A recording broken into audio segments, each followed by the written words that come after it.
Imbinglay ni Baguio City Mayor Benjamin Magalong ng bukol da iti short and long-term solution.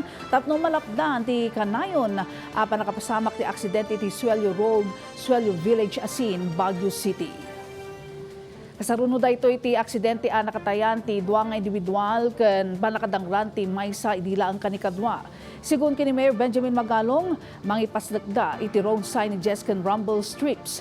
Malaksit iti data, mangikarga damat lang iti emergency ramp maramat tapno makainayad dagiti lugan iti kanito nga adda dagiti aksidente mawanan iti preno.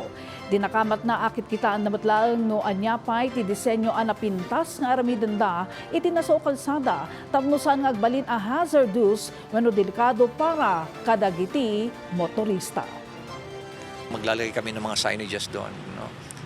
Na lalagyan namin ng it's a danger zone or change gear, no? Slow down, change gear. Meron kami mga signages na ilalagay doon. Maglalagay din tayo ng mga rumble strips. Pinapag-aralan kami because it's a national road. Maglalagay ng humps para talagang mapipilitan yung mga sasakyan doon na mag-slow down. So effective today, meron ng mga ilalagay doon ng mga signages kaagad.